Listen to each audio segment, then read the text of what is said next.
اعوذ باللہ من الشیطان الرجیم بسم اللہ الرحمن الرحیم سامعین و ناظرین السلام علیکم ورحمۃ اللہ وبرکاتہ۔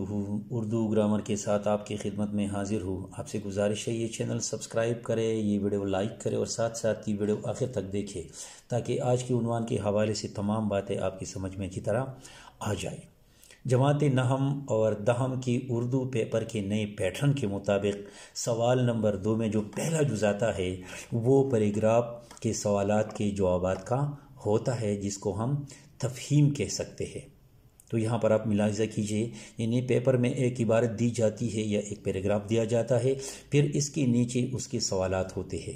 تو سوال کچھ اس طرح ہے، آپ ملاحظہ کر سکتے ہیں۔ درج ذیل عبارت کو غور سے پڑھیے اور نیچے دی گئی سوالات میں سے 8 کے جوابات اپنے الفاظ میں تحریر کریں۔ یعنی کل 9 سوالات ہوتے ہیں اور 9 سوالات میں سے آپ 8 سوالات کے جوابات دیں گے اور اس کے کل نمبر ہوتے ہیں 16 یعنی 16۔ ہر سوال کے 2 نمبر ہوتے ہیں۔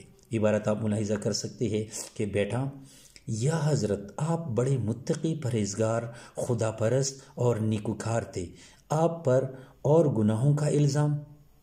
باپ گناہ 1 2 نہیں سینکڑوں ہزاروں ہے، دیکھو یہ میرا اعمال نامہ کیسی رسوائی سے بھرا ہوا ہے اور میں اس کو دیکھ دیکھ کر سخت پریشان ہوں کہ کیا جواب دوں گا اور کون سی وجہ اپنی برات کی پیش کروں گا۔ یہ وہ کاغذ تھا جو نصوح نے ہر شخص کے ہاتھ میں دیکھا تھا اور اس کو دنیا کے خیالات کے مطابق فرد قرارداد جرم سمجھا تھا۔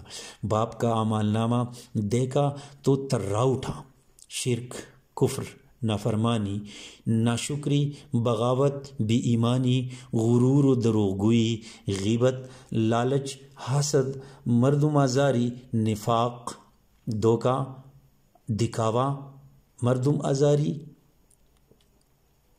لالچ، حسد، مردم آزاری، نفاق، دکھاوا، دنیا کی محبت کوئی جرم نہ تھا جو اس میں لکھا نہ ہو۔ بجائے تعزیرات ہند کے قرآن کی صورتوں اور آیتوں کا حوالہ تھا۔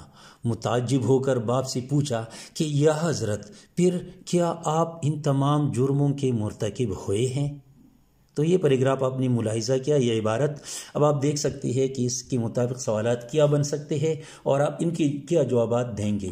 تو سوالات ہے نمبر 1، بیٹے نے باپ سے کیوں کہا کہ آپ پر اور گناہوں کا الزام؟ دوسرا سوال ہے باپ نے اپنے گناہوں کے بارے میں کیا کہا؟ نمبر 3، باپ نے اپنے اعمال نامے کے بارے میں کیا کہا؟ 4 نمبر سوال ہے کہ نصوح نے ہر شخص کے ہاتھ میں کیا دیکھا؟ 5 نمبر سوال ہے کہ نصوح نے باپ کا اعمال نامہ دیکھا تو اسے کیا ہوا؟ 6 نمبر سوال ہے باپ کے اعمال نامے میں کیا لکھا ہوا تھا؟ 7 نمبر سوال ہے متعجب ہو کر نصوح نے اپنے باپ سے کیا پوچھا؟ 8 نمبر سوال ہے باپ اعمال نامے میں تعزیرات ہند کے بجائے کیا درج تھا؟ باپ کے اعمال نامے میں تعزیرات ہند کے بجائے کیا درج تھا؟ اور 9واں سوال اس عبارت کا مناسب عنوان لکھے۔ تو آپ نے دیکھ لیا کہ ایک پیراگراف کس طرح آئے گا یا عبارت کس طرح آئے گی اور اس کے سوالات کیسے ہو سکتے ہیں، ان کے جوابات کس طرح لکھنے ہوتے ہیں۔ آئندہ کسی نئی عنوان تک اجازت دیجیے۔ اللہ حافظ۔